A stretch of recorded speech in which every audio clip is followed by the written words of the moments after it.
Namo tassa bhagavato arahato samma sambuddhassa. Namo tassa bhagavato arahato samma sambuddhassa. Namo tassa bhagavato arahato samma sambuddhassa. Good morning, everyone. Last time we discussed about the difference between Dhamma and Damathas, means the realities and the phenomenon. So, if you remember, we divided the phenomenon into 5 groups: Uttu Niyama, Chitta Niyama, Bija Niyama, Chitta Niyama, Kamma Niyama, and Dhamma Niyama. And so we pointed out how they are different from the realities, the Dhammas. Now, today we are going to discuss how, now we had a chart of Paramattas, a complete chart where about the ultimacy of the Theravada tradition. So, now we are going to point out of the separate entities or elements of this chart, which element or which name, which thing belongs to which group. For instance, if we talk about Paramatta Dhammas, is it a Dhamma or a Damatha? If we talk about Paramatta Jatikas, it is a Dhamma or Damatha. So, likewise, the entire chart we are going to distribute into 2 groups, and how should we understand it. So, the idea of Dhamma and Damathas: Dhamma are the realities, Damatha are the phenomenon. It's quite important in understanding the Theravada teachings profoundly and deeply. It is difficult, sometimes it is difficult to have a clear cut, a black and white difference, whether some parts are whether Dhammas or Dhammatas, but in the end we will be able to have a better picture about the constitutions of this chart of the ultimacy. So, today's lecture will be focusing on naming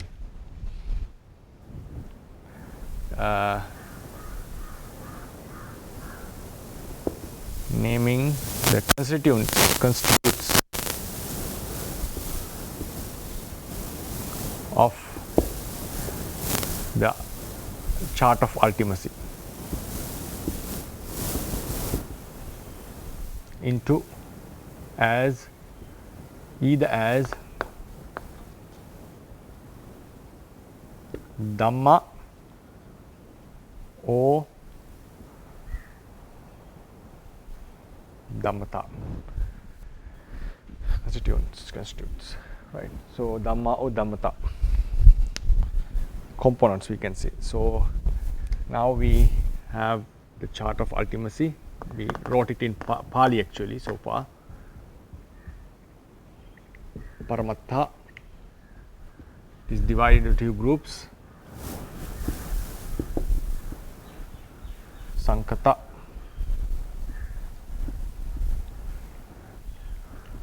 Paramatta and Asankata Paramattha. Then in Sankata we had Paramatta Dhamma,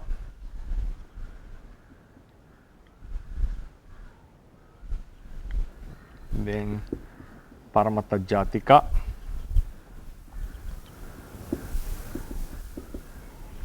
then we have, Uppadino Dhamma came above, but here I will move it below. Uppadino Dhamma. In the original chart, this was shift up and down. Then we have Anuppanna Dhamma.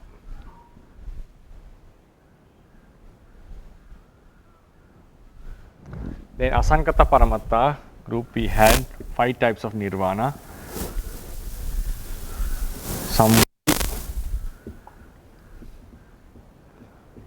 Nibbana, we had Tadanga Nibbana, then we have Vikambana Nibbana,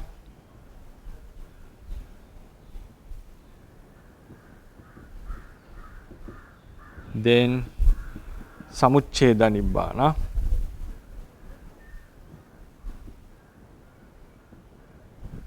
finally Nissarana Nibbana.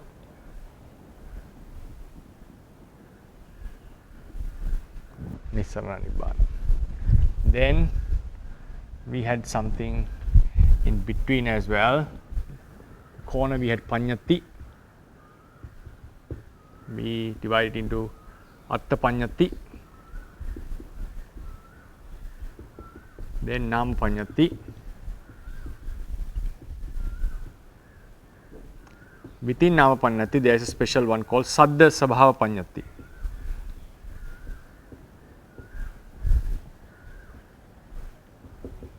Actually, in the previous lectures I gave it as Saddha Panyati, it should be Saddha Sabhava Panyati. Then in between we had a list which cannot be called as Panyati, which are not Panyatis, but at the same time which cannot be put into the chart of ultimacy. They were the 10 Anipanna Rupas.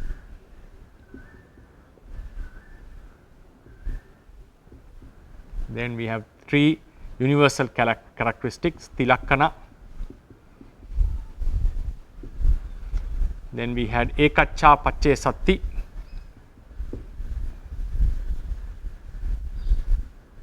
Certain conditional forces.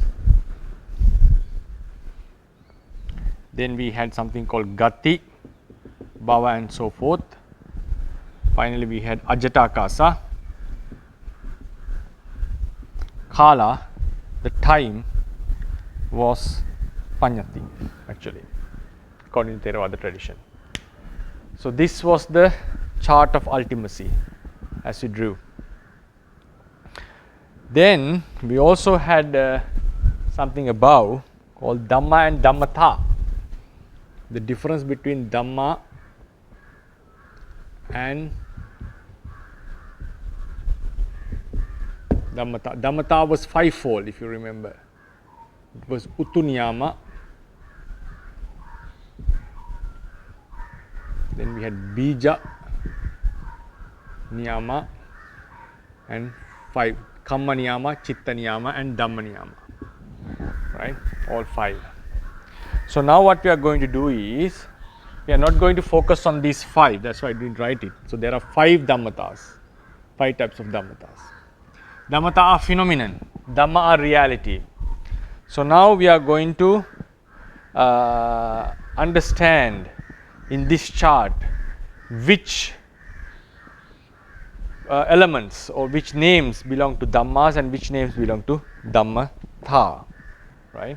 So here I shall mark the Dhammas with black color.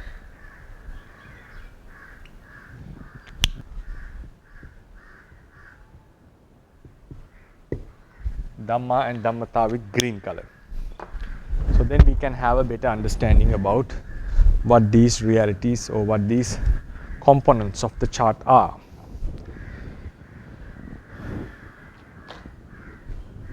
So if we start from the first, now these are topics, we are not going to name them, we shall start from the numbers. They all are considered as constitutes, and then Panyati is out of the story, because Panyati is neither Dhamma or neither Dhammata. Because in this explanation, when I say Dhamma, I am talking about a reality. But in the ultimate explanations, Panyati is also considered as a Dhamma. We can call it a Dhamma. But in this lesson, I am going to talk Dhamma equal to realities. I exclude Panyati from here. So now this group, as we have discussed so far, are not Panyati obviously, but they are very close to Paramatta. So that's why I drew a broken line here. Here it's a complete line because they can never be Panyati. But the Kala, then one can ask the question, why didn't we put time here? Because space and time are very related in our present day discussions, topics. So therefore I wrote Kala here, but according to the Theravada tradition, it belongs to the Panyati. So now we shall start from Paramatta Dhammas. Paramatta Dhammas are the Nama and Rupa. Nama and Rupa. Nama is mentalities. Rupa is materiality, twofold. So they are realities. Paramatta Dhammas. Paramatta Dhammas has the nature of arising as a separate entity. As a separate entity. Something that has arisen already is called past, arisen and passed away. Something that has arisen but not passed away is called present. Something which has arisen and passed away is called past, atita. Something which has arisen but not passed away yet is called pachuppanna. Then something which has not arisen yet, which we call it anagata. We are talking about the reality that arises. When we are talking about Paramatta Dhammas, we have to explain it based on its arising. Sometimes we talk about a potency, the possibility of arising. So these are the potencies. These are the potencies. So Paramatta Dhamma are exactly realities. They are not Dhammatas. Chitta is a Paramatta Dhamma. It has the characteristic of cognizing or knowing an object. Cetasikas are Paramattas. They have their own functions. They are separate entities. Patavi, Apo, Tejo, Vayu are separate entities. Though we say them as separate entities, it also should be known, it should be also kept in mind that they never arise alone. They always arise in clusters. A cluster of materiality, material stuff is called Rupa Kalapa. A cluster of mentalities are called Chittupada. Chittupada and Rupa Kalapa. Whatever exists in the world exists in clusters, not alone.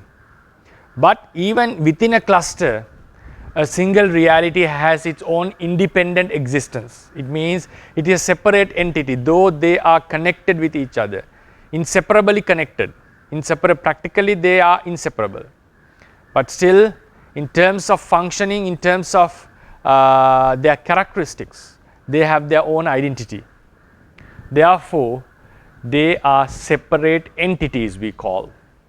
Though they arise in correlation with each other, in the practicality or in the actuality, they have their own existence. So they are separate entities. So all the Paramatta Dhammas are Dhammas, right? All Paramatta Dhammas are Dhammas.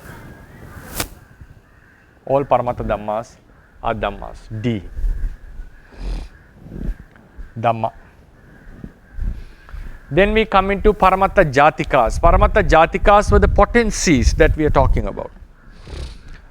For instance, the lobha, uneradicated lobha, uneradicated dosa. Sometimes the habitual impact remaining in Arahant's mind stream or even a Putujjana's mind stream. We call it vasana. Sometimes we have asaya, anusaya, charita and so forth, and kamma samangita, the force of the kamma that remains after the kamma has been done. They were all discussed under Paramatta Jatikas. In our original list, it was located at number 3. It was located as number 3. But here we are talking it as number 2 because it's easy to explain. That's why I shifted the places. So Paramatta Dhammas are Dhammas.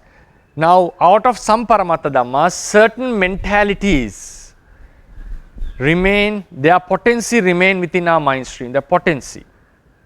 The uneradicated defilements, the kamma force that remains latent, they arise as separate entities. But while they are remaining as a potency or as potencies, they should not be designated as separate entities.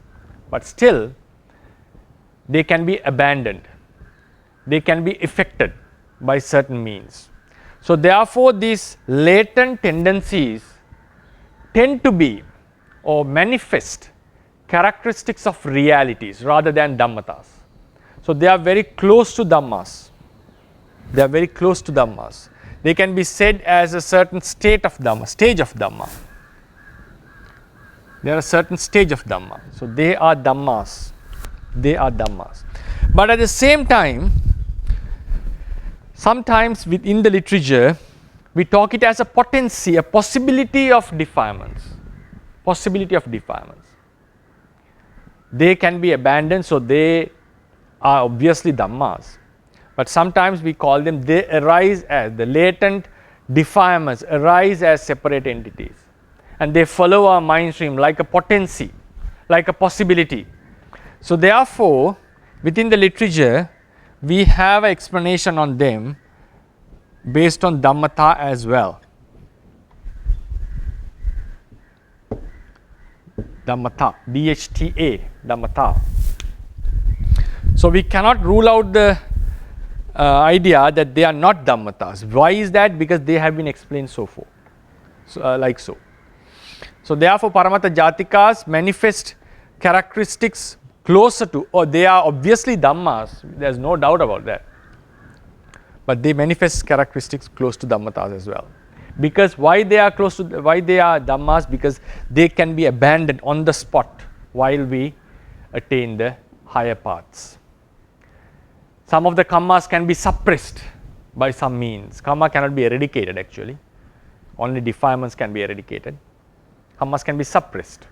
So likewise, these Paramatta Jatikas, the latent forces, if you remember in the chart, they remain as the Avijja and Tanha and the Kamma Samang Kamma force. They can be affected. Then we are talking about Uppadino Dhamma and Anuppanna Dhamma. If you remember, if I recall, Uppadino Dhamma are the resultant mentalities and materiality that is supposed to happen by a kamma that has already gained the opportunity.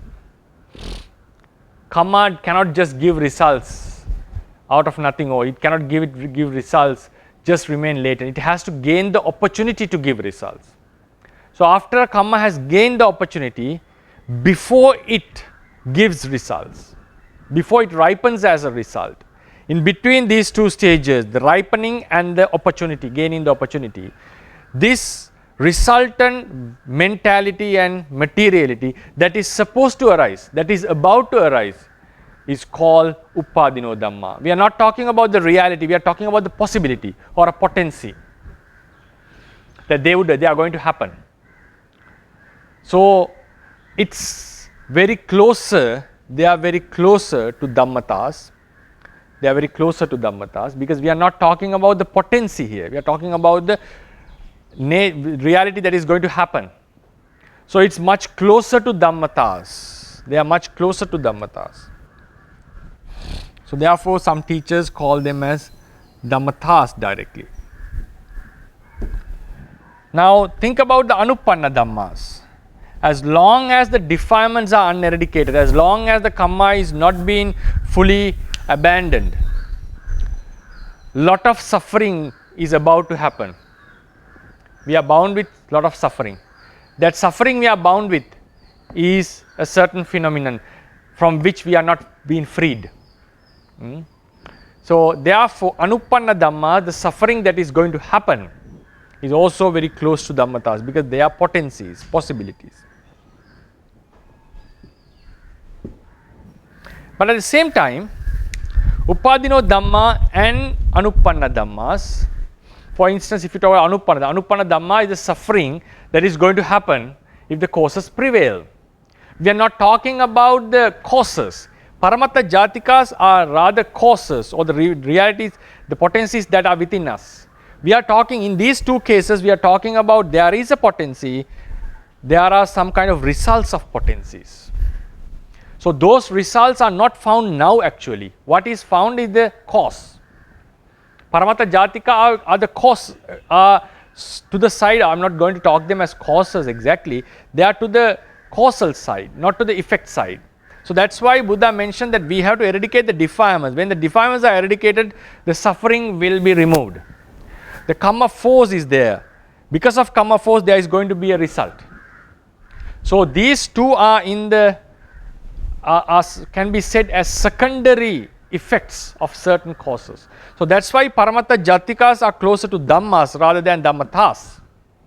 But we cannot just differentiate Paramatta Jatikas and Dhammas and others as Dhammatas because according to the literature, I have to follow the literature which explains Paramatta Jatikas are the ones that are going to arise, so forth. So and they are going to cause such results. So therefore they have been explained as Dhammatas. So that's why I didn't give them a full credit as Dhammatas, but still there is a possibility. But when we are talking about these two, they are rather Dhammatas, closer to Dhammatas. But at the same time, their existence has been discussed.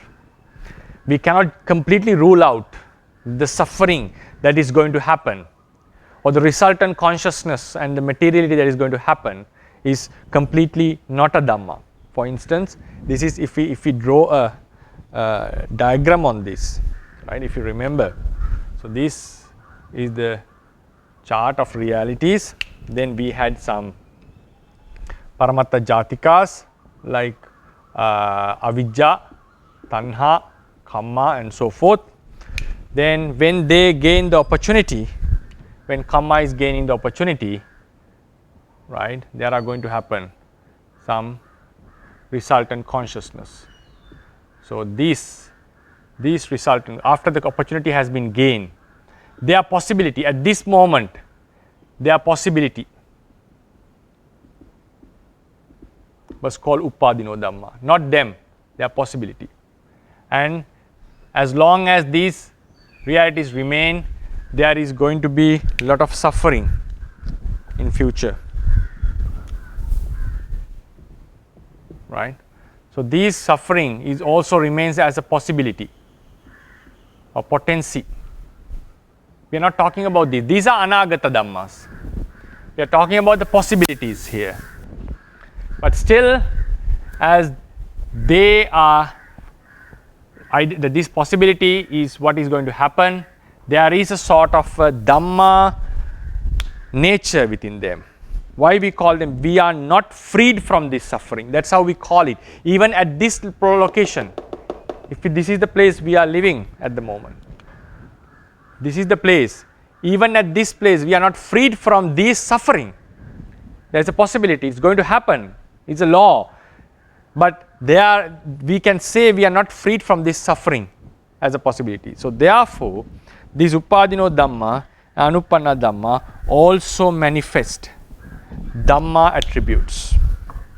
They also manifest Dhamma attributes. So that's why they came into this chart. If it was a Dhammatha only, they would be taken out from the chart. But you can see the difference. Paramatta Jatikas are closer to Dhamma, but still they are explained as Dhammatas. These two are closer to Dhammatas, but they also manifest characteristics of Dhammas. That's why I shifted these two, to bring them together, Upadino Dhamma and Anupanna Dhamma. If you are not familiar, or if you have forgotten the meanings, while you can re-watch the video. So before that, I advise please go and have a look, or have the knowledge renewed about these names. For some they can be completely new, or you may have forgotten their meanings. First we have to understand what is a Paramatta Jatika, what is an Upadino Dhamma, and what is Anupanna Dhamma. I have given few lectures on these topics, and also a lecture collectively talking about them. 2 lectures, right? So this is how we distinguish this chart, the left side of this chart, into Dhamma and Dhammatas. Now we move into the Asankata Paramattas. Asankata Paramatta means the unconditioned realities. The characteristic of unconditioned realities according to the Theravada tradition is the relief from the suffering that is going to happen. In terms of not conditioned by causes, even Ajatakasa, the infinite space, according to Theravadians, is not conditioned. Is not conditioned. Because it's not like the Big Bang theory according to Theravada tradition. They are talking about infinite space that has no limit, or that has no beginning or no end. It is an empty space where the realities are located. So in terms of conditioned nature, Ajatakasa, it does exist, this empty space. We can call it as something that doesn't have any beginning. But what is the difference of this Asankata? It's not conditioned. At the same time, it is the freedom from the suffering that is going to happen. Ajatakasa doesn't have that characteristic. So that's why we didn't place it here. I think we discussed about this topic in detail. What is Ajatakasa and what is time in a separate lecture. So therefore, this is the relief from the suffering that is going to happen. It's a relief, it's a state, it's a completely separate state.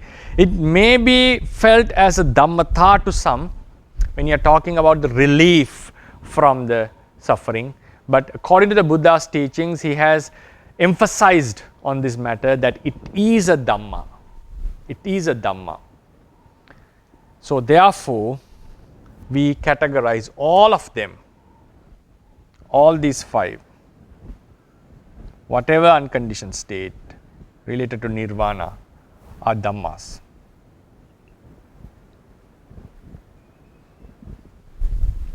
I think I have explained each and every nirvana. Sammuti nirvana is the relief from the suffering, like worldly sufferings, the sickness, the troubles, defilements and so forth. Tadanga nibbana is the relief from the defilements. Vikambana nirvana is the relief from the defilements by suppressing it very deeply. Samuchcheda nibbana is the relief from the defilements, completely eradicating the defilements, the relief of freedom from it. And Isara nibbana is the freedom from all the conditioned realities.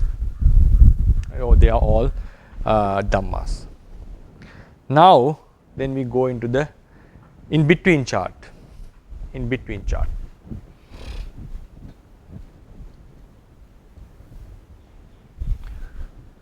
Out of the 10 Anippanna Rupas, right? 10 Anippanna Rupas, if you have the handouts that I have distributed before, among the 10 Anippanna Rupas, we have one is the Paricheda Rupa. Paricheda Rupa is the space between two material clusters, or either the edge of a material cluster. We are talking about, we will just focus on the space in between. So actually there was an unlimited space already. So when Rupa Kalapas appear in this space, they arise with some space in between. So that space which had already been existing is the Akasa Dhatu, we call Akasa Dhatu. So out of the 10 Anippanna Rupas, Akasa Dhatu should come here, right? Akasa Dhatu should come under this. So Ajata Akasa, we have the in Ananta Akasa, we call unlimited space.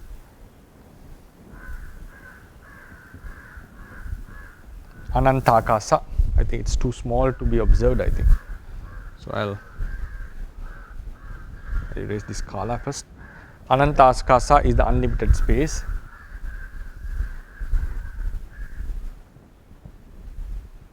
Which I talked about Ajata Akasa. But in that unlimited space, when two Rupa Kalapas appear, there is a tiny space between. That is called Paricheda Akasa.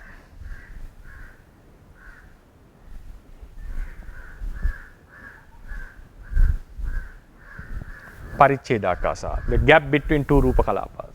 So then this would turn into 9 because one of them are brought here. Then among the 10 Anippanna Rupas, the last 4, Upachaya, Santati, Jarata, Anichata, the last 4, we call Upachaya is the arising of a Rupa generation, the initial arising of a Rupa. Santati is the, while they are happening in generations, the subsequent arising of Rupa. Jarata is the decaying of a Rupa, Anichata is the passing away of a Rupa. They are the Anicca Lakkana of Rupas. We are not talking about Namas there. So out of the 10 Anippanna Rupas, we have discussed on this, 10 Anippanna Rupas, one is the space between two Kalapas, and the last 4 are the characteristics, universal characteristics of Rupas. But actually we are talking about the Anicca Lakkana only.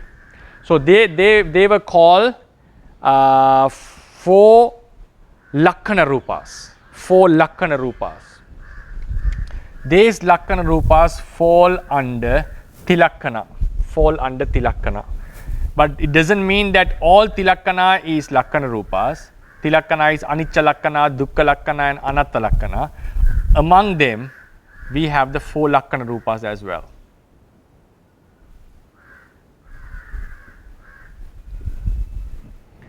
Right? 4 Lakkana Rupas. Then we reduce another 4, so it became 5. 1 was deducted and 4 was deducted. So then we have only 5 left. Those 5 are Lahuta, Mudita, Kamanyata, that is the lightness of great elements, Mudita, the softness of great elements, Kamanyata, the adaptability of great elements. Then we had 2 Vinyatis. These are all modifications of great elements while we do physical acts and verbal acts. So they are all slight changes that happens within the four great realities, four great materiality, Mahabhuta. So these five, we collectively call them Vikara Rupas, these five. The term Vikara Rupa can be said to Lahuta, Mudita, Kamanyata separately. At the same time, all the five, including Vinyati and the three Lahuta, Mudita, Kamanyata, all five can be called Vikara Rupa. So I'll change the chart here now. Five Vikara Rupa we call. Five Vikara Rupa. So in the Tilakkana, we have four, including we have Anicca Lakkana, Dukkha Lakkana, Anatta Lakkana. Inside the Anicca Lakkana, we have four Lakkana Rupas. So we call it Tilakkana, including four Lakkana. Including four Lakkana Rupa. So I'll just make it as something like this, right?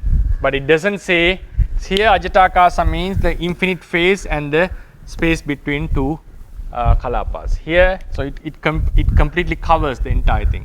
But here, we are talking about four Lakkana Rupas related to Rupa only. We are not talking about the entire Tilakkana, right? Then Kala, which was put here, would go into the Panyati. So now, we are going to categorize them, this group. Five Lakkana Rupas. Five Lakkana Rupas are, some are modifications of the four great elements, some are sub-characteristics of the four great elements.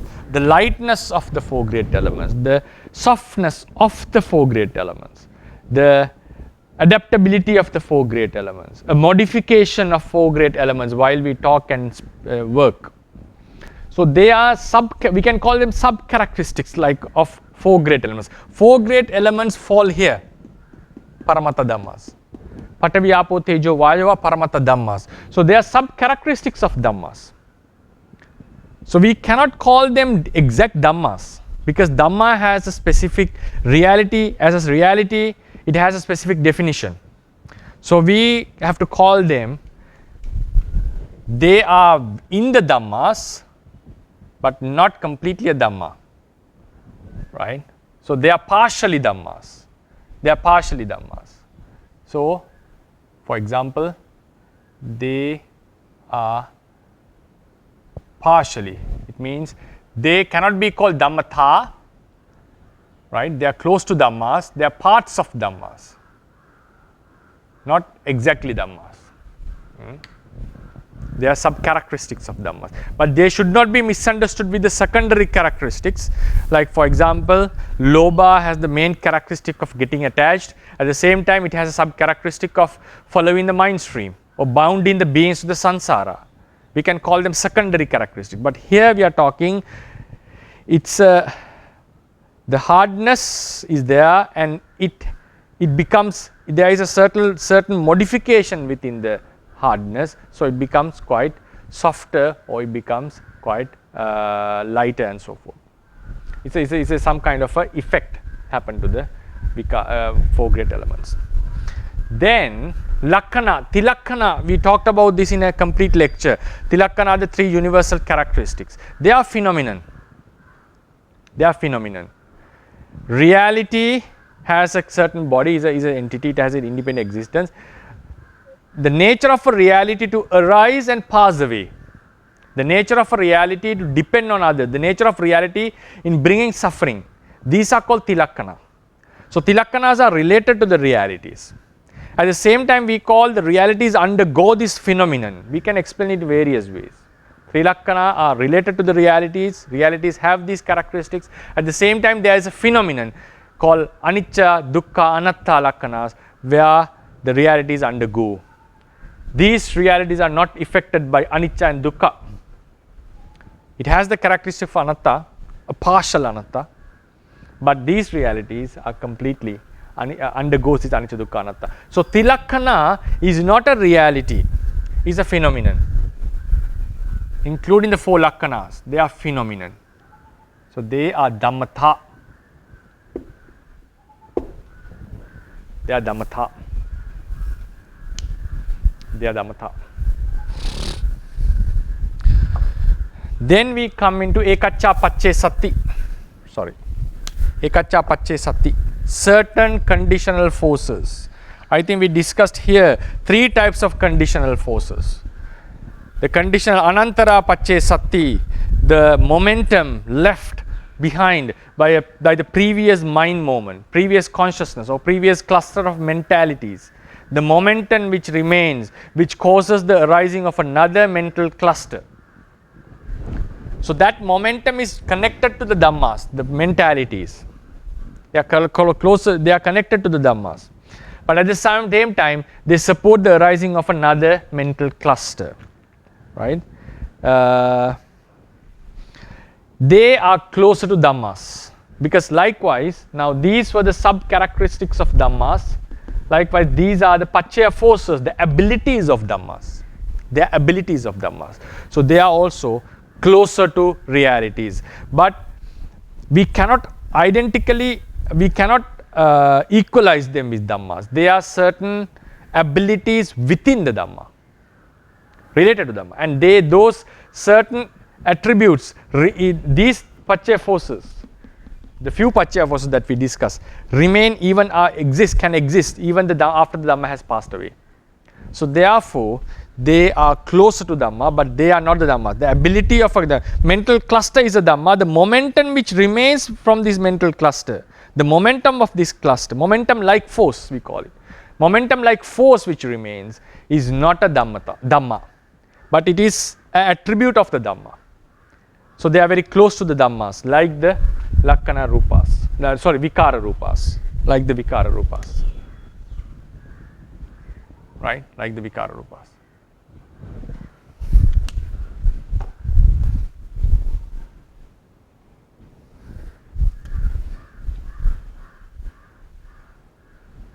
Like the Vikara Rupas. So they are closer to Dhammas. Right? They are closer to Dhammas. But at the same time, when we now a certain force remains within the mind stream, if we have done good deeds, we are not talking about the karma force, a certain force remains within the mind stream, a habitual impact which causes the similar mentalities to arise later on. So therefore it remains as a certain force. So it's a Dhamma actually. It is a Dhamma, but we cannot, the literature doesn't identify it as a Dhamma, because then otherwise what happens?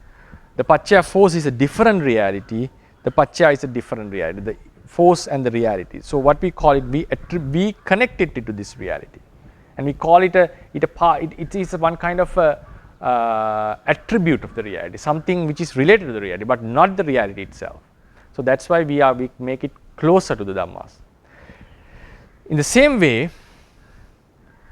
when a good deed has been done, its habitual impact would remain in the mind stream, and it causes the arising of some other similar good qualities. That's why a person who has given dana tends to give dana again and again. A person who has compassion towards the beings, seeing a being in the suffering, compassion naturally arises to him, and it causes this happening. It causes the arising of this. At the same time, when you're talking about Paccaya forces, we explain it in various ways. What is the ability of the condition and how the condition supports. According to Theravada literature, when we talk about the Paccaya Sati, the Paccaya force, it's not a very clear-cut explanation. Sometimes it is the ability. Sometimes it is how the condition supports the effect. So therefore, in the literature, it also has the attributes of, it also has been explained closer to a Damatha. Closer to a Damatha. Right? It's closer to a Damatha. So it's very difficult to distinguish whether it's a Dhamma or a Damatha. We have both the explanations.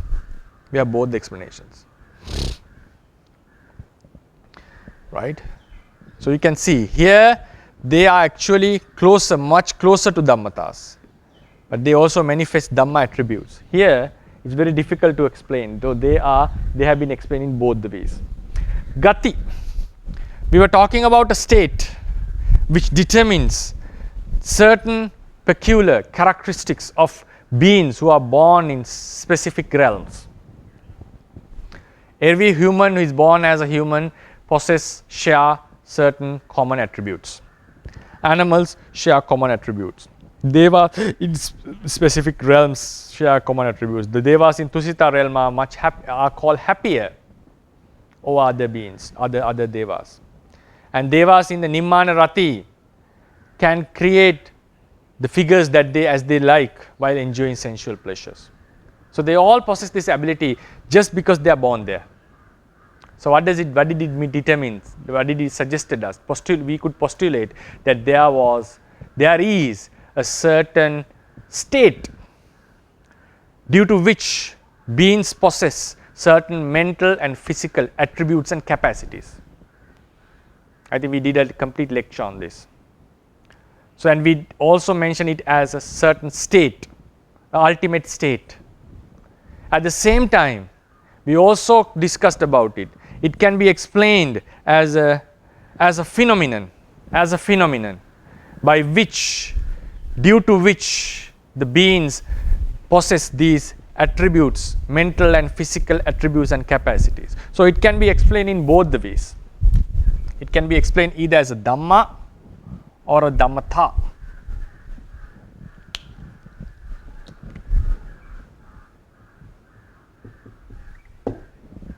Either as a Dhamma or a Damatha, how we explain it in the literature. It doesn't mean that it doesn't mean that I equalize Dhamma and Damatha. That is how it has been explained. It has the attributes of a Dhamma, and it also can be explained as a Damatha. Then Ajatakasa is this free space, empty space in which the realities could exist. So when two Rupa Kalapas appear in this space, that the original space was called a Paricheda Akasa. So it doesn't have, so it's included in the Ajatakasa. Why did I write it here? Because we can find it in the 10 Nippana Rupas. Even we exclude this, it's not a problem. So therefore, then this Ajatakasa should be considered as a Dhamma, as I understand. It's a Dhamma, though it has not been explained as a separate reality in the Theravada tradition. In some schools, in some Buddhist schools, they call it as Asankata Dhamma. So it's obviously a Dhamma, it has the attributes of a Dhamma because we can verify its existence. That's why when we reduce the volume of the space with the same amount of matter, the pressure increases. The same amount of air in a certain space put forth a certain amount of pressure into its surface, and if you reduce the space, the pressure would increase. So it shows that there is something called space, and it has an effect. So therefore space is a Dhamma, though in the Theravada tradition we have not listed it as an ultimate reality. Kala is a Panyati, so we don't need to worry about that. Next week I'm going to talk about what a concept is.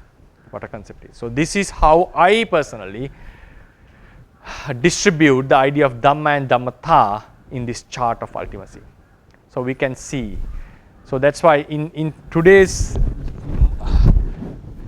in present day teaching, we are talking mostly about Dhammas. So that's why when you study the Abhidhammatta Sangaha, we study only the Paramatta Dhammas, Chitta, Chetasika and Rupa, Nama and Rupa and Nirvana.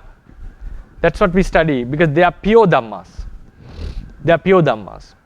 Why don't we study about them in the beginning? Because it's very difficult to distinguish whether it's a complete Dhamma. So it has a Dhamma attribute, at the same time they can be explained as Dhammatas. It can lead to confusion, maybe that's what the reason was. And if you look into the Vikara Rupas, right? Vikara Rupas. But since they have been explained under the 28 Rupas, we study them. But the Vikara Rupas are attributes of Dhammas, not pure Dhammas. 4 Lakkanas are Dhammata, Ajatakasa is a Dhamma actually, right? So since these 10 Rupas, 5, 4 and 1 were written as 28 Rupas, so we study about them. Otherwise, they are not real exact Dhammas, right? So then we can see all these. Now, Tilakkana is a Dhammata, certain Paccaya forces are either closer to Dhamma or Dhammatas, Gati and so forth, can be explained as a separate state, or it can be explained as a phenomenon. There have been no clear explanations on them. And Ajatakasa, though is a Dhamma, since it's the empty space, it has not been discussed, right? So that's why our entire focus in present day studies is focused to these few groups. We tend to ignore them in the beginning. Maybe that is because it's quite difficult to explain for a beginner. But my argument means my thought is that we have to give a clear picture to the students, the ones who study from the beginning. So now we can locate them where they are. Now, after we have done this course of the Ultimacy, so when we go into the studies of Dhamma, maybe the sutras or the Abhidharma or whatever in the Theravada literature, we'll be able to locate them exactly. Because we see in some sutras, Buddha has discussed. Now, when he talked about the lobha in the Mahamalukya Sutta, he was talking about the Paramatta Jatikas lobha. In the Nakasika Sutta, when he was talking about the suffering, he was talking about the Anupanna dukkha, which is closer to a Dhammata at the same time which manifests Dhamma attributes. When he was talking in the Pottapada Sutta, he was talking about Upadino Dhammas.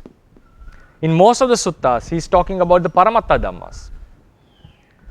And when we talk about the nirvana in specific suttas, we have specific various types of nirvana. So likewise, when we have this holistic picture about the Paramattas, we'll be able to locate what is the sutta specifically mentioning according to the Theravada tradition. This is completely according to Theravada tradition. Some other traditions have different explanations. Like there are Chitta Vipayutta Dhammas in the Sarvastivadi traditions. They have their own explanations about them. So it's also a very nice kind of a literature that has a lot of arguments and so forth. But this is the Theravadian approach. Yeah. So my today's lecture, I will conclude the lecture. Next week I am going into this arena, the Paññattis. Right, it's a completely separate arena. So here now we have finished the Ultimacy. We have completed the Ultimacy within I think nearly 27 lectures. We have taken 27 lectures to complete our chart, and also we did about Dhammatas and Dhammas, and we are able to locate them.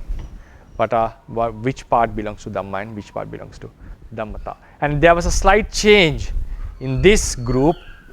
Earlier it was 10 Anipanna Rupas. Out of 10, 4 went into the Tilakkana and 1 into the Ajatakasa. So there remained 5, and the name changed into Vikara Rupas. 5 Vikara Rupas. So this will be the lecture, and I'll open the forum for the Q&A discussion.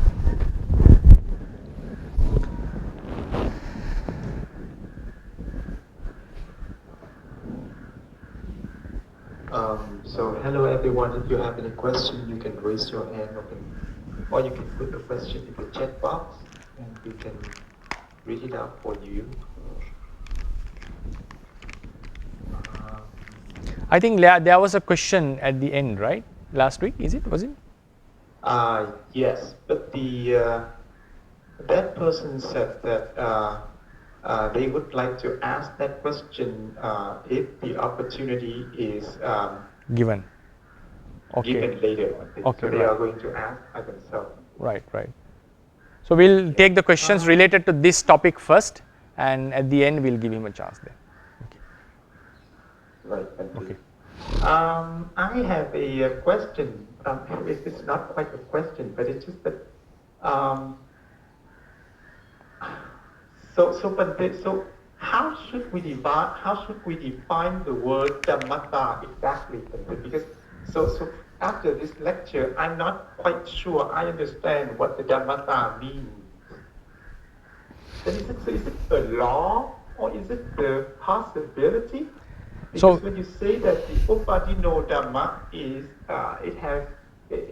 we can categorize it as Dhammata. Then is it like a law? But it should be the possibility, right? Right. So the thing is, now within the literature, there is, like when we talk about the niyamas and all these, in some places we talk it as a law. When we explain about, it's a very good question. When we in the last lecture we talk it about, we define it as the law. But in this literature, I would have talked about this in that lecture actually. In some places, they talk it, they include it into the niyama, into the possibilities as well. For example, some teachers say this anupanna dhamma, the suffering that is going to happen, is a anyatara dhamma niyama dhatu. It's dhamma niyama. So then we have to define what the Damatha is. So actually the original explanation of Damatha is the law, as you said. But within the literature, some erudite scholars have suggested that the possibilities are also included, can be included in Dhammatas. Because why it is a possibility? Because there is a law. How can we exactly say there is such a possibility? Because there is a law that they are going to happen.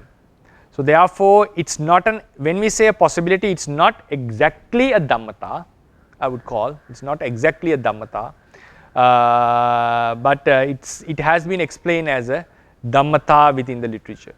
So therefore, that's why I named it as a Dhammatha. As your question is it makes sense, because we define the Dhammatha as a law, but we have to keep in mind even the possibilities has been addressed as Dhammatas by some erudite scholars.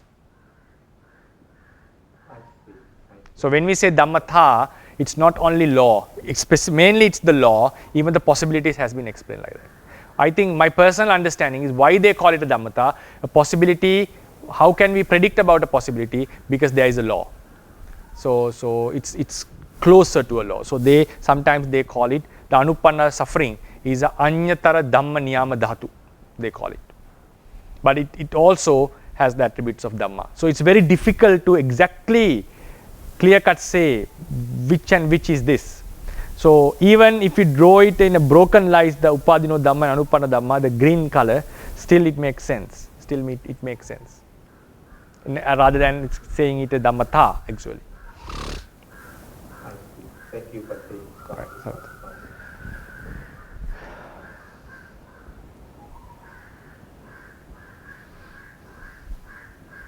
So, yeah, hello everyone. If you have any questions, you can raise your hand or you can put the question in the chat box.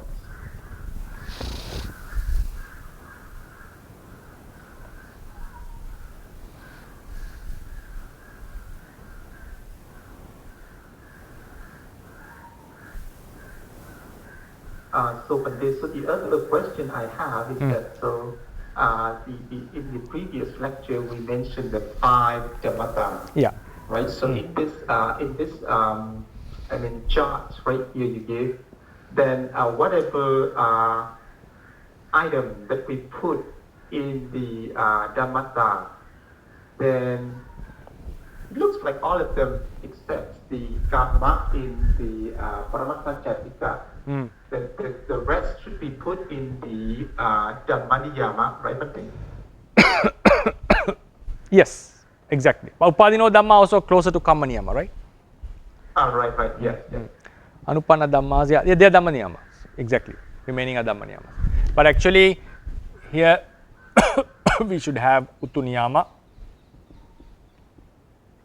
It's not all Dhammata are represented here, sorry for that. Bija Niyama. Then we have Chitta Niyama, Kamma Niyama,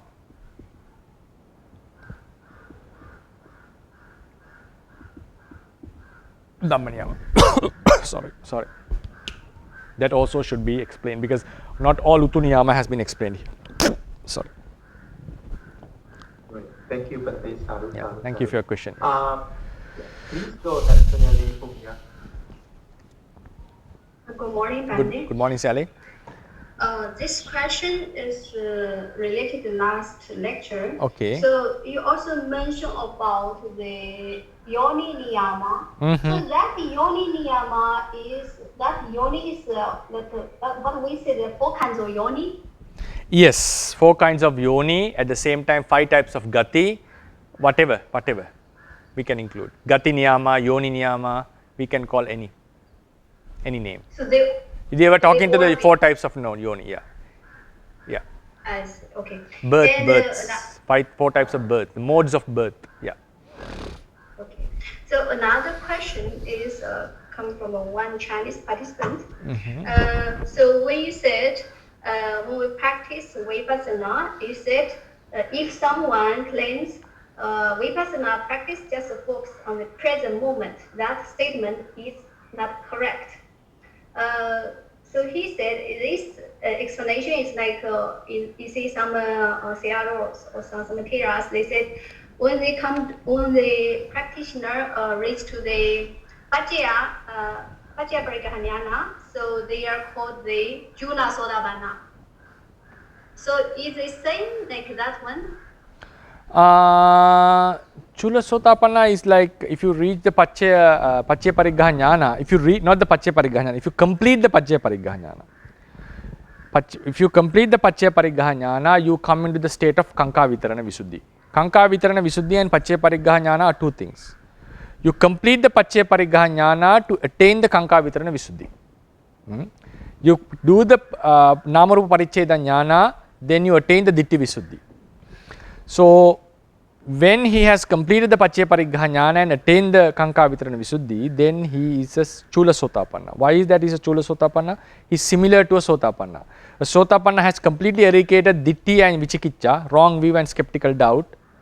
So, this person who has attained the Kanka Vitarana Visuddhi has suppressed the wrong view and the skeptical doubt, Ditti and Vichikicha. So, it is similar to a Sotapanna. So, but still he has not completely eradicated, so we call him Chula Sotapanna. A small Sotapanna who is similar to a Sotapanna, we can call. Then that one is with your attainment, you become certain in the next destination. It says if you remain as Chula Sotapanna, you are certain to be born in a good realm if you don't lose that level. Then what I was talking about last week was you can do present moment vipassana, there is no problem in that. What I was saying is if someone says a statement that vipassana has to be exclusively on present moment, there cannot be any other type of vipassana, what I said was that statement is wrong. I did not say that you cannot do vipassana in the present moment, you can do it for obviously. Actually the present moment means you cannot do present moment vipassana on Nama Dhammas, because the chitta itself cannot know the chitta, right? If you are doing a Nama vipassana, it has to be a previous chitta, or either you have to contemplate on another Bahida Aramana only. And Rupa also, when you see a Rupa, the Viti goes, there cannot be a vipassana wisdom in the 5 Panchadwarika Viti, 5 sense door mind process. It has to be from a mind door process. So, it also contemplates about a past Aramana. In some cases, really directly to mind door, you can really means some in most cases, directly you can focus on the Rupa of the body at the present moment and do the contemplation. So, there are few occasions that the present vipassana can occur. But what we normally do is you see your object, you contemplate it as anicca dukkha anatta, and you mostly they contemplate it as a rupa and the understanding starts to pop up if you feel the impermanence, suffering and non-selfness. So, even in such contemplation, it is not a present moment vipassana according to Abhidhamma, because when you see your object, the Fido Viti goes, the Ido Viti, then with the Mindo we contemplate on the past object. So, there is nothing called exact present moment vipassana actually. What people are doing is also a slightly past moment vipassana. So, but I understand when someone says you have to contemplate on the spot when you see something, when you hear something, when you feel something, when a thought arises. Otherwise, you can never do your own internal akusala vipassana chitta, because after it has arisen you have to do with another chitta. In mentally internal mental vipassana can never be present moment, right? So when I said, I was talking that if someone's technically it's wrong if you say you are doing present moment vipassana, except in few cases. So therefore if someone says that you have to do it in that way only then the vipassana wisdom arises. That is completely against the Theravada teaching. There is ample of evidences. There is no evidence to prove that. that vipassana has to be done on the spot, on the objects. I can guarantee that. There is no evidence for that. You cannot prove it with the vipassana in that way. Mahasi Sayadaw has tried it to prove actually to be true. He has ignored lots of information given in the literature. He says the sammasana jnana which has been explained in the Visuddhi Magga is not a deliberate contemplation. When you keep on focusing on the objects that arrive at you, the sammasana jnana has to come automatically. That was his explanation in the Burmese book. It contradicts with the explanation. It doesn't mean that when you focus on the present moment objects, I doesn't deny that, I doesn't say that it is not a vipassana. It is indeed a vipassana, what the Mahasi Sayadaw has said. But the thing is, if you generalize it as it is the only way to do vipassana, that is an utterly wrong statement. So that's what my idea was. It's not denying the present moment vipassana. What I'm saying is, you cannot say vipassana has to be present moment. Some would say, what about the udayavve jnana, paccuppannanan dhammanam udayavvyanupassane panya vipassane jnana, udayavvyanupassane jnana.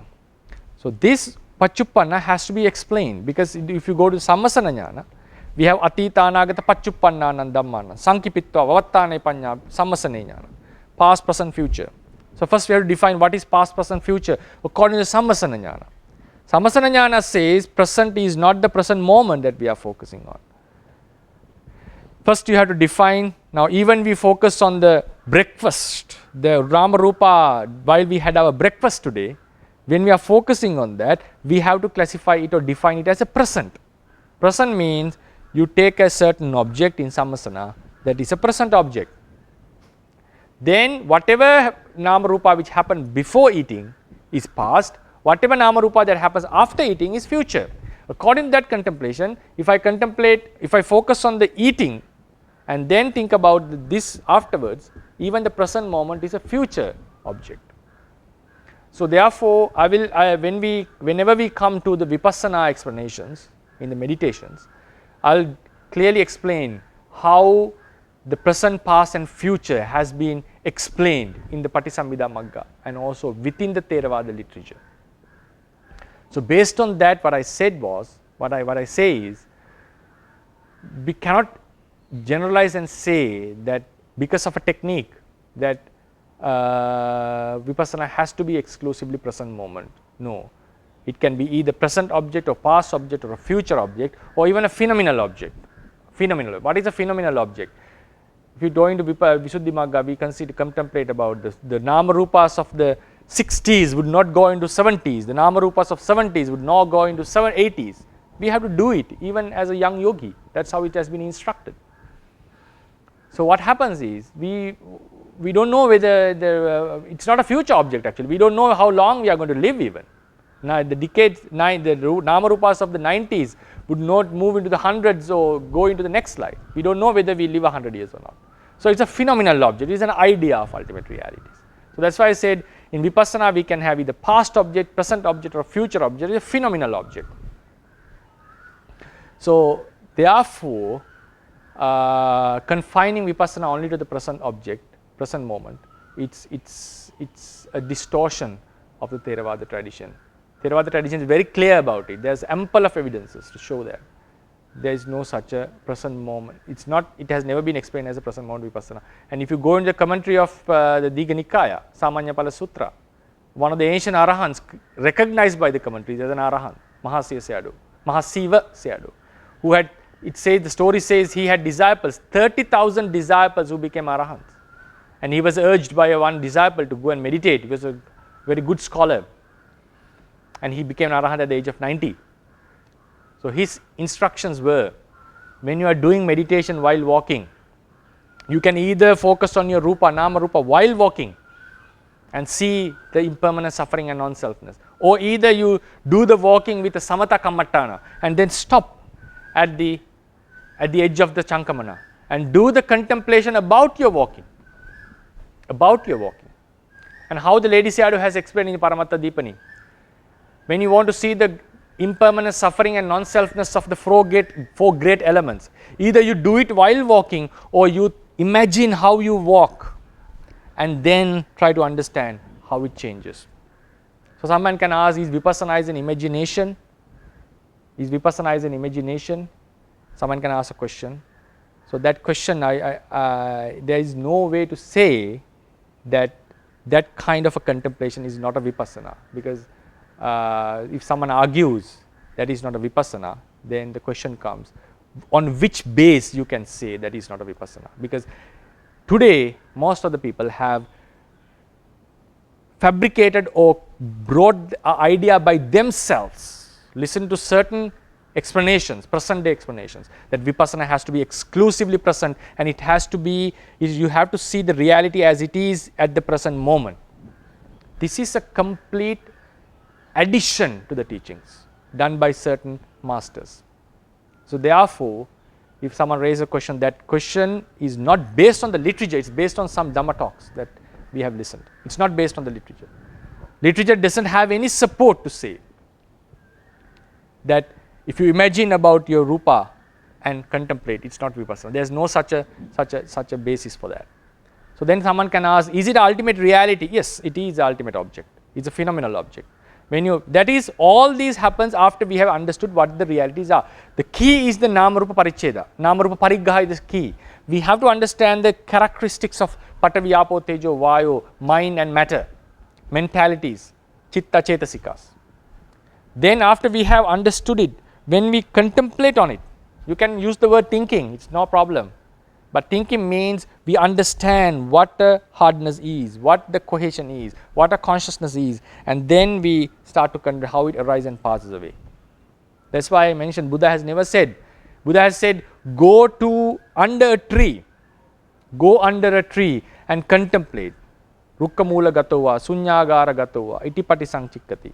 Rupang anatta, vedana, we say chakkung anatta, rupang anatta, sotang anatta, ganang anatta, vedana, and all these. So when we contemplate about jivha, when we contemplate about jivha vijnana, for instance, in different suttas, it's not necessary that you have to have food in your mouth to contemplate the jivha vijnana. Why is that? It doesn't need to be a present moment experience. So that's why I said, not denying the present moment vipassana, saying that if someone says it's exclusive to present moment, it doesn't have any basis to support. Okay, thank you, Pandit. So his another question is, when Pandit talk about the Dhamma, so if it is like the Patijja Samuppada and the Patthana. Patijja Samuppada is a Dhammata actually. Patijja Samuppada itself is a Dhammata. There is an argument about this within the tradition. Some say the word Patijja Samuppada refers to the reality, the cause. That is how Venerable Buddhaghosa has explained it. But there is another opinion of teachers that Patijja Samuppada itself is the phenomenon. Dhammata, Dhamma Niyamata, Dhamma Titita, Dhamma Niyamata. The Pali words are very clear. So Venerable Lady Sayadaw is strongly refuting the idea of Visuddhimagga and saying it's a Dhammata actually. Both the Buddhaghosa and Lady Sayadaw, Venerable Buddhaghosa and Lady Sayadaw, both agree on that they are Dhammatas. The happening is a Dhammata. But the word Patijja Samuppada, there is an argument. How do we define it? So Patijja Samuppada, the happening of Patijja Samuppada is a Dhammata, Patthana, the happening of Patthana is also a Dhammata. They all belong to the Dhamma Niyama. What I understood, you said like when we say avijja is a Dhamma. Avijja is Dhamma. Right? Sankhara is Dhamma. But the happening of the avijja and sankhara is a Dhammata. Exactly. Happening of sankhara due to avijja is a Dhammata. Avijja is a Dhamma, sankhara is a Dhamma. Happening of avijja due to happening of sankhara due to avijja is a Dhammata. So if we come the 24 pajayas, like Hetu pajaya, Hetu is the Dhamma. And associated with those associated with phenomena, Jeta, Cetasikas, they are happening are the Dhammata. Yeah, they are associating Chitta Chetasika also Dhamma, Hetu also Dhamma, their happening is Dhammata, yes. Okay, thank you, Pandit. And also some says the support given by hetu to associated mentalities, that pache sati, what it is? Pache sati is a attribute of Dhamma, and also it has been explained as a Dhammatha, how it supports. So these both have been given by the teachers. Hey, pache sati is not exactly Dhamma, it is something belonging to the Dhamma, and that's why I say pache sati is the ability of the Dhamma. At the same time, how the pacha helps the paccayuppanna. So this is related to the happening, the law, related to the law, and it's also happening. So therefore, it also has been explained as a Dhammatha. So the pache sati, according to Lady Sayadaw, is a Dhammatha. At the same time, they recognize is a part of the Dhamma. So that's why we have to categorize it as Dhamma and Dhammatha both. As a, not exactly Dhamma, part of Dhamma, attribute of Dhamma, and also a Dhammatha. Yeah. Okay, thank you, Bande. Sadhu, sadhu, sadhu. So Dr. Ryan, we'll give the, shall we give the opportunity to the last week question that someone was going? Yeah, as I reported, Bante, that person wanted to have their own opportunity. Whenever they want to ask, they are going to ask Bante. Okay. So we are not going to call their name, Bante. Okay, right. Okay, right. Okay. Yeah. If they are present, they can ask the question. Yes, yes, Bante. So I have a question related to this, Bante. So this question is about the ability to read the mind. It's Abedya. So it should be a manodwara viti, right, Bante? Exactly. So what is the object of that manodwara viti, Bante? Is it the present object? This is also a very controversial point in the Theravada tradition.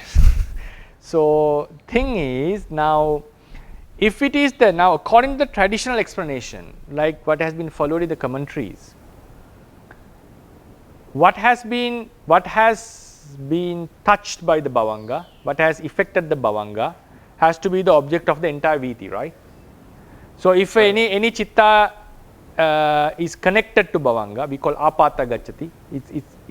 If it touches the bhavanga, strikes at the bhavanga, that same object has to be known by manodwara vajana, and then the same chitta has to be known by javana. Then it happens a past object, right? It happens to be a past object. Then it's a big problem. It means that no way in the parachitta vijnana can know a present object, right? But there are explanations on it can know the present object. So the commentary says this presentness is not the kanika presentness, it's the santati pachuppanna or adha pachuppanna. So Mula Tika completely rejects this idea and says there is no santati pachuppanna or kanika pachuppanna in Dhammasangani. We are talking about momentary present. If it were talking about the santati present, generation present, or the lifespan present, what happens is in the pachuppanna tika, atita tika, one has to say pachuppanno dhammo pachuppannasa dhammasa anantara pachena pachayo, because in a one stream of santati, previous consciousness and the following consciousness both have to be present there. Then the present consciousness supports the present consciousness. If we take present, past, future in terms of generations. So Mula Tika refutes this idea and say no, it's only in Dhammasangani in Patana. Present means momentary present. So it is mentioned clearly that Parachitta Vijnana Abhinya can know the present chitta. So it has to be present moment consciousness. So how they bring this, how they explain it, even Venerable Lady Sayadaw, the answer of this, there is a lot of explanations going on this, very detailed. The core essence of this, if you specifically think about a specific chitta, the chitta that he has at the moment or while he is thinking about something, specifically focus on a one chitta, then that chitta may strike at the bhavanga and it has to be a past object known by the mind stream. But if we consider if you want to know what he is thinking, what sort of a chitta he has, at that time the present chitta strikes at the bhavanga, then the present chitta is known through the avajjana, then the present chitta is known through separate javanas. So then it's known through the javanas. So what is Lady Sayadaw saying? Doesn't it contradict that the same viti have various objects. So according to Mula Tika and the Lady Shadow both, as the contemplation avajana was done as a chitta, not specifically pointing at a specific chitta. It was done about the chitta in general. Whether it knows the exact chitta or a different chitta, whatever chitta is known, the object, it is not breaking the rule of the chitta vitis. Like you have the object of chitta. It doesn't need to be the exact chitta through the entire process. So they are bringing a new rule. They are changing the rule and explaining it in a different way. Previously the tradition held the idea. If it was a mind process, it has to be the same consciousness or same object. So now what Lady Sayadaw and Mula Tika is suggesting, as long as we have the general idea of a consciousness, what happens is, it can be applied to Rupa also. If the general idea of consciousness, as long as it is knowing a consciousness, even though it's not the moment and the same thing, still it is possible to happen. So therefore, according to them, the Parachitta Vijanana consciousness can know it, because can know the exact present chitta. Very interesting. Yeah. Okay, thank you, Bhante. Sadhu, sadhu, sadhu. Sadhu, sadhu. And we have a question from the audience. So the question is, who came up with the numbers 98, 121 chittas, 52 mental factors, and so on? And why is the quantity important? One thing is, it is important for our studies, otherwise it's very difficult. For example, if we study chemistry and so forth, we have to remember the periodic table, and also we have to remember the elements, otherwise it's difficult for us to go and give a lecture or a continuous studies.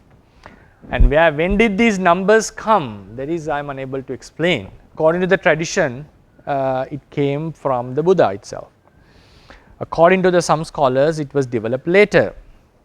So it's and whether the numbers were exactly as we discuss in the Dhammasangani, no, the Dhammasangani have a different type of numbers. Having gathered the information which was given in the Dhammasangani, they have made the list. So the 89 and 121 is not what you find in Dhammasangani. It's what you find having thoroughly studied the Dhammasangani. They have found that only 89, that is the lowest way that all the chittas could be included to the lowest number. So that's how this categorization has happened. Otherwise, you can say a different number based on how you categorize them.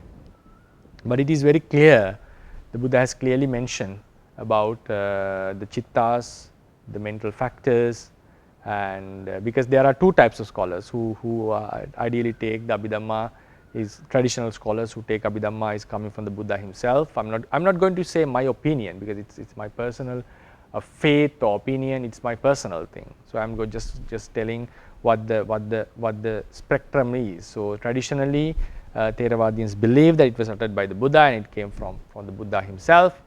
And some scholars say that the Buddha gave the matikas, like the basic topics of the Abhidhamma, and it has been discussed while the Buddha was alive. A special good example is the Sangiti Sutra, what the Sariputta has uttered, and the Buddha has praised in the sutta itself that you have to study the Dhamma in this way.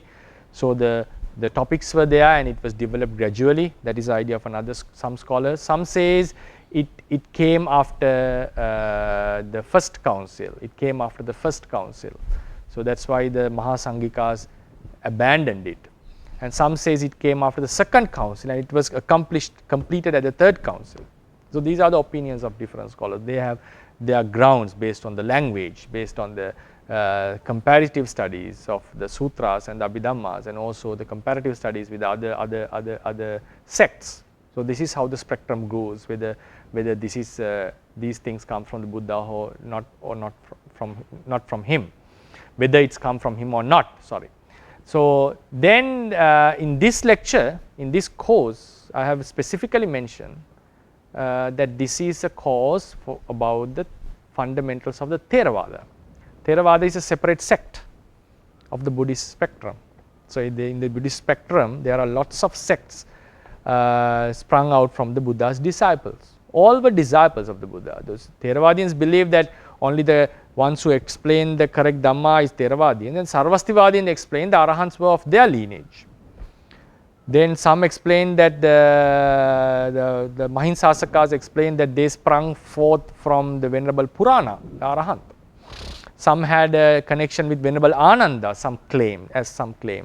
So, all the sects would say that the Arahants were in their side. That's how. No one would say they are the Arahants and we are just Putujanas, right?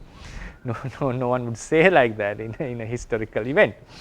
So that is how it has been explained. So, I am specifically focusing on the Theravada tradition. So, when I am teaching in the Theravada tradition, it has to be, I have to follow how the tradition has explained. So, I am not claiming whether the tradition is correct or wrong. That is not my duty. My duty is to explain how the tradition explains. But I can confidently say one thing. The path to liberation has been explained logically step by step within the Theravada tradition. I am not saying whether it can eradicate defilements or not. I am not saying that it is the only path or not. What I am saying is, when you study the Theravada tradition, the Vipassana method, it has a logic. It has been explained very thoroughly, comprehensively from A to Z, and there are no arguments within the Theravada tradition about it. But the Sarvastivadins also have a Vipassana technique. Vajrayanas also have a Vipassana technique. Vipassana technique, especially for Bodhisattvas, even they claim Arahanthood, Vajrayanas. So, therefore, every tradition has its own Vipassana. I have not studied other traditions actually, but I have studied this as a Theravadian monk. I have studied the Theravada tradition. I can explain it from A to Z. And so, when we A to Z in the entire Vipassana path, not completely from the basics I can explain. And we can see a very huge logic behind this. So, when we are going to have such a course till the end, so there are teaching techniques. It is not easy that we can just say this is how it happens. That is why even we listen to 100 times, we record and listen to the Dhamma talks, we are not going to get enlightened for sure. That is for sure. Even we listen to the Dhamma talks given by the Buddha, even we record them in their original language or in whatever language, and we keep on listening. I do not think most of us would not get enlightened, because what is that? Because we have not had that intellectual or spiritual capacities that we have grown up, that are necessary to be grown up. Then someone can say, how about the practice? Yes, the practice also, there are specific ways, the Theravadian practice, the Sarvastivadian practice, the Sutrantika practice.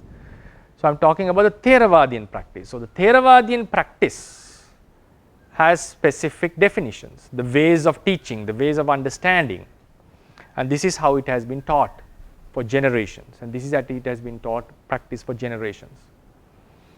It does not mean that this is the only, I does not claim that this is the only path. I does not say this is not the only path even, I am just saying this is the Theravada path. So, sometimes people may argue, is it what the Buddha has said? Yeah, there were some other traditions, there were some other sects. If we go into explain, for example, if we can explain the Buddha's teachings very by our own self, every intellectual person has that right and the capacity to do that. But when we are talking about the Theravada tradition, we have the basic fundamentals. So, the number of chittas is a basic fundamental, number of cetasikas is a basic fundamental, how it arises is a basic fundamental, the causality is a basic fundamental. So, we are talking about the basic fundamentals of this tradition. So, if we explain the Buddha's teachings as we understand it, yes, we can do it. Then what happens is, what we have to accept it, we have to decide whether our explanation falls into the Theravada or not. Because there have been various explanations of the Buddha's teachings. So, it does not matter how famous the preacher is, whether he falls into Theravada or not, that is what matters in this. But I do not say Theravada is the only way or is not the way. I don't say it's correct or wrong, but this is Theravada.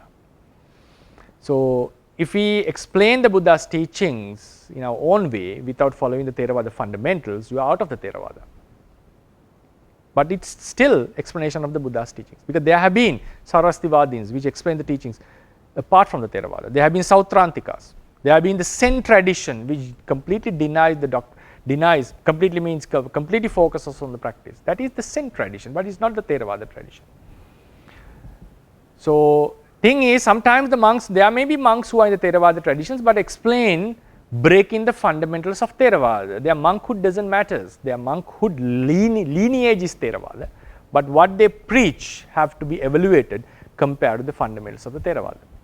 So, we can easily say whether our monk, even he claims to be an Arahant, we can exactly say whether he is an Arahant according to Theravada or not. Whether he is according to Theravada, whether he is Arahant or not. We can very clearly define it, because the fundamentals have been clearly explained. So, that was the purpose of this course, that to explain what Theravada is. So, then what happened, the listeners have the opportunity to decide whether Theravada is a doctrine to be followed or not, whether Theravada makes sense or not, whether it is attractive or not. The listeners have their can make the decision by themselves. So, as you said, this is how it has been explained in Theravada tradition, and the numbers does matter when we study the doctrine, because if you want to go deeply into the Theravada tradition, someone can ask the question, can't we study the Theravada tradition without the numbers and all these? Yes, we can, to a limited level, not to the deepest level. It would be quite harder if we go alone without knowing the exact numbers. It doesn't mean that we have to memorize them as they are, but actually at least we have to have a good picture about what they are, because when we come into the lectures of Nama, the mentalities, lots of numbers would be used. But are we going to use these numbers in meditation? No, it's not. We are not going to use it. These studies of numbers is to understand the philosophy deeply. So, then only we will be able to practice according to the Theravada. We can practice according to our own. We can practice according to a different tradition. We can practice according to a certain respected master. What I am talking is how to practice according to Theravada. Theravada is a unique tradition which has its unique peculiar attributes, which had lasted for thousands of years. So, within the tradition there are lots of developments. Within the tradition there are lots of additions of the techniques. That's obvious. So, but this is the tradition. So that's why I follow these numbers and all to explain the Theravada tradition. Thank you, Bhante. Sadhu. And there's one more hand, Bhante. Sure. Yes, please go ahead, Sayadaw Uttama. Yes, okay.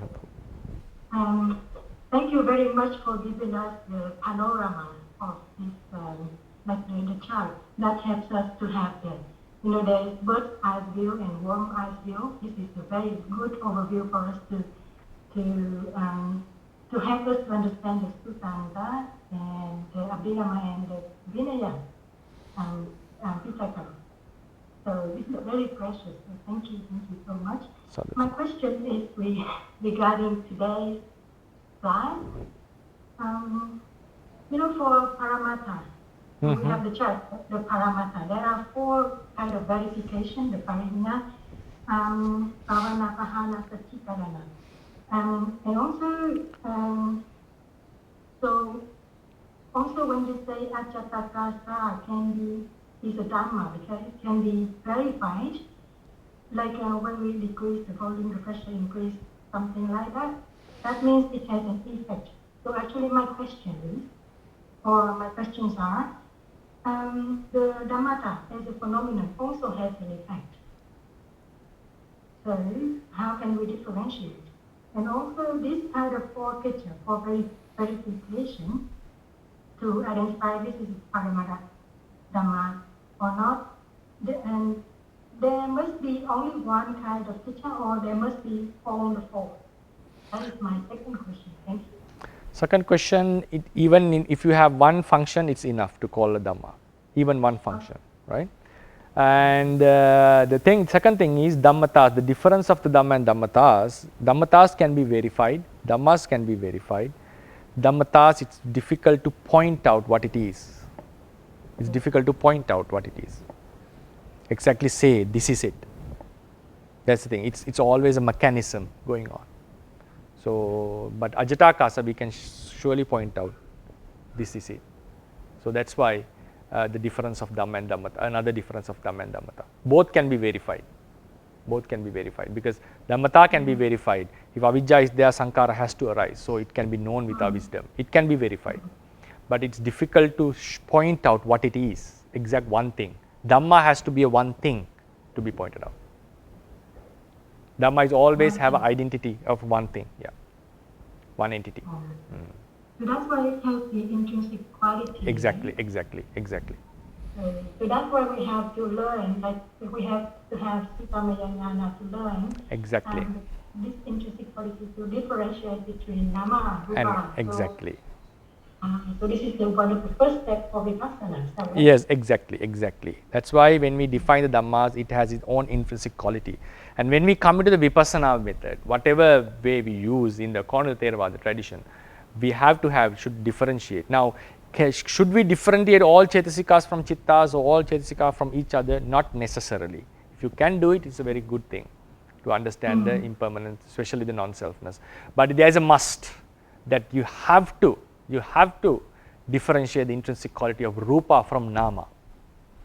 That is a must in Vipassana. We will be discussing this when we come to the Vipassana lectures. So, there are two things. So, then there is no one self entity located in here. So, as you said, knowing the intrinsic nature is the very basic, that which cannot be reduced any further, is that you have to know Nama and Rupa at least. You don't need to know all the Chitta and Chaitasikas and Rupas. As someone asked the question, the numbers are necessary. For the studies, it is necessary to go deeper. But when you meditate, it is not necessarily that you contemplate all numbers and so forth. What we focus is intrinsic nature, what we focus on the intrinsic function, what we focus on how they are manifested, what we focus is how they arise and pass away. This is our focus in meditation, not the numbers. But numbers are necessary to come into this deeper understanding about its functions, about its intrinsic natures and so forth. So, in meditation, it's a must that we know the intrinsic natures. So, these are the basic fundamentals of the Vipassana tradition in Theravada. Okay. Thank you so much. Yeah, yeah. So, I'll maybe because now after this lecture, next week will be Panyati, and then next week will be, after that there will be a lecture called Ekattanaya and Anattanaya. Something that is very necessary to understand these topics. Then our course is finished about the ultimacy. So, as an additional thing that how to apply this, out of the course I will be doing, conducting a separate kind of lectures about taking the sutras and how to apply them, how should we know that these sutras can be our Theravadian sutras, because sutras are also distributed in the Sarvastivadins also have their sutras, Mahayanas also has their sutras. I am talking about the sutras preserved by the Theravada tradition, which are located in Nikayas, not the Agamas. So, in Nikayas, few of the suttas I would take out and explain how should we understand them based on this basic knowledge. That is our purpose. So, it will be something out of the course, because the course would end with the Anupanna Ekattanaya and Anattanaya, and also maybe one lecture, one or two lectures which collectively talk about them. Then we talk about practically how should we understand the certain sutras based on this, and what is the idea of Theravadians and what is their philosophy beneath these sutras. Like for instance, we would take about the Kaccayana Gotta Sutra, and we would take about some parts of the Patisambhida Marga, and about the Gatha uttered by the Mogaraja. So, likewise, how should we locate this, how should we utilize this knowledge to understand the certain sutras. I will be discussing them as a separate section connected to this course. In that, we would be also discussing briefly about how the Theravadian tradition is located in this huge spectrum in the, of the Buddhist tree. Thank you, Pate. Sadhu, sadhu, sadhu. I think we can Okay. wrap it up here. Okay. I don't see any more Right, questions. right. Okay, so then thank you very much for listening and wish you all the best, and may this merit help us to attain the nirvana and also for the prolongation of the Buddha's teachings. Buddha sasanang chirantitthatu, Buddha sasanang chirantitthatu, Buddha sasanang chirantitthatu. Sadhu, sadhu, sadhu. Sadhu.